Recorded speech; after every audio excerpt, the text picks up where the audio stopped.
Monsieur Alain de Benoît, vous êtes écrivain et journaliste français spécialisé des questions internationales. Permettez-moi de vous remercier infiniment d'avoir voulu accorder cet entretien à la radio francophone iranienne.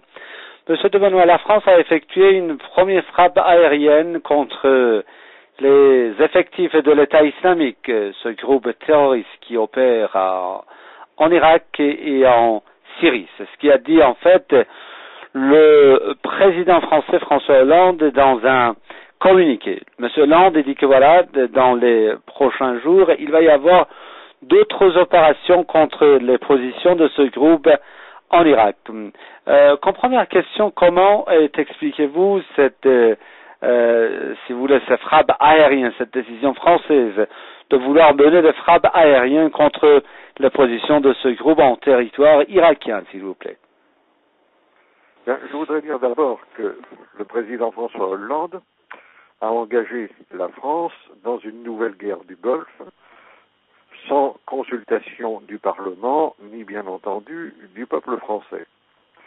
Compte tenu de ses orientations en matière de politique étrangère, il est clair qu'il a pris cet engagement pour satisfaire aux exigences des États-Unis d'Amérique, qui essayent aujourd'hui, en affrontant l'État islamique, d'éponger en quelque sorte les conséquences de la politique désastreuse qu'ils ont eux-mêmes menée en Irak depuis plusieurs décennies.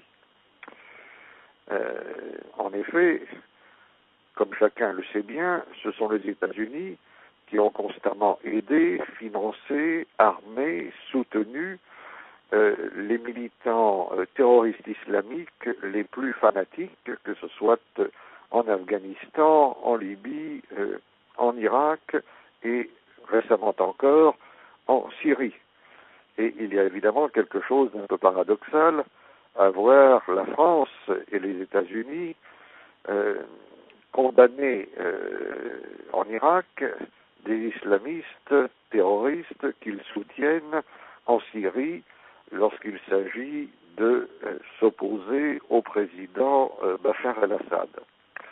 Donc on est là devant une situation assez paradoxale. D'autre part, comme vous le savez, les États-Unis ont mis en place une sorte de coalition internationale au sein de laquelle les pays arabes sont plutôt en retrait et où il est demandé aux pays occidentaux de faire l'essentiel du travail.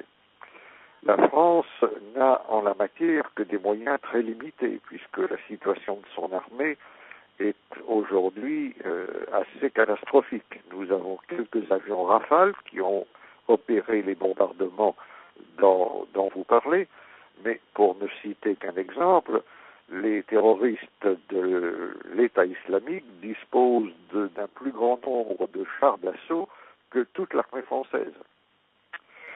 En effet, ils ont récupéré un matériel américain dont ils se servent aujourd'hui. La France a accepté de s'engager dans une guerre dont les objectifs ne sont pas très clairs, puisqu'il s'agit de lutter contre une nébuleuse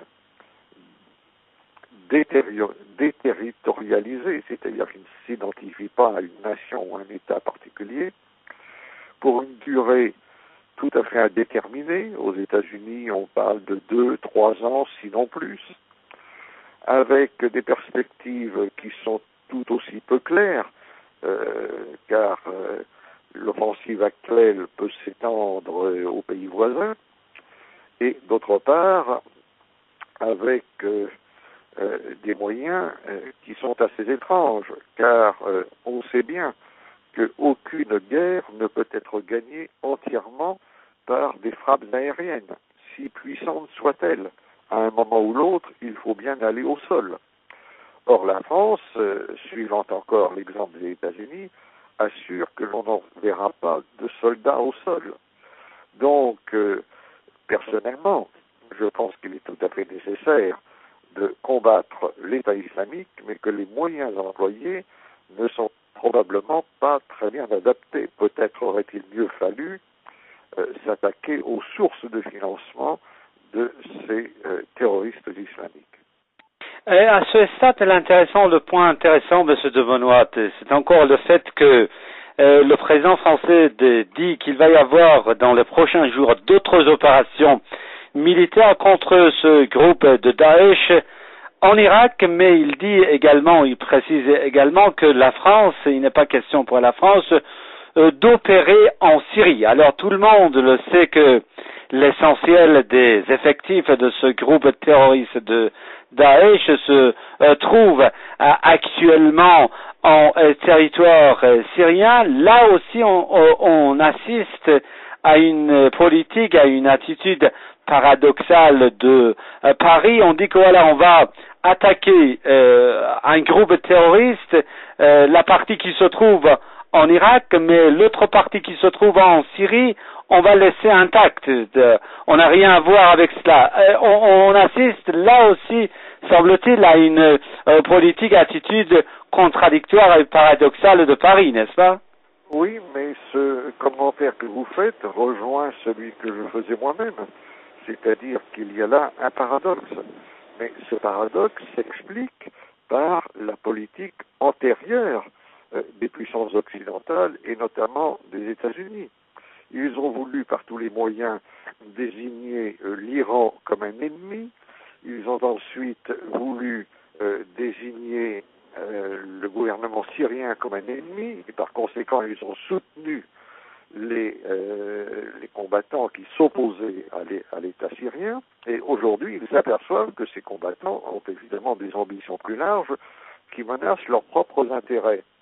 Et au lieu de reconnaître leur erreur, c'est-à-dire de chercher à lutter contre le terrorisme islamique en collaboration avec la Syrie, avec l'Iran, mais également avec la Russie, ils veulent entretenir ces inimitiés tout en s'attaquant aux islamistes. Alors on s'attaque, comme vous l'avez dit, on s'attaque aux islamistes en Irak, mais dès l'instant où ces mêmes islamistes repartent en Syrie, on ne s'attaque plus à eux parce que ils sont à ce moment-là utilisables dans une perspective anti-syrienne. Donc c'est un paradoxe, c'est une contradiction, mais qui malheureusement illustre très bien les erreurs de la politique occidentale qui essaye aujourd'hui d'apparaître en Irak comme une force de revenir en Irak comme une force de protection après l'avoir quitté comme une force d'occupation. Alors, une dernière question, vous l'avez dit également, vous venez d'y faire allusion, peut-on dire que la France, en fait, de M. Hollande a entraîné la France dans une guerre qui n'est pas la sienne? Autrement dit, c'est l'atlantisme de M. Hollande qui l'a emporté sur le bon sens, la raison et les intérêts français. Oui, oui, très certainement. Ce n'est pas une nouveauté. Déjà, sous Nicolas Sarkozy, la réorientation atlantiste de la France avait été très largement entamée avec, vous vous en souvenez, la réintégration de la France à l'intérieur de l'OTAN. François Hollande a continué sur la même lancée, sur la même ligne, avec un degré de soumission aux intérêts américains qui est encore plus grand, c'est-à-dire qu'il n'y a plus de politique de la France indépendante dans cette partie du monde. Le gouvernement de François Hollande se contente de s'aligner sur les décisions, sur les dictates de celui qu'on pourrait appeler le calife de Washington, c'est-à-dire Barack Obama.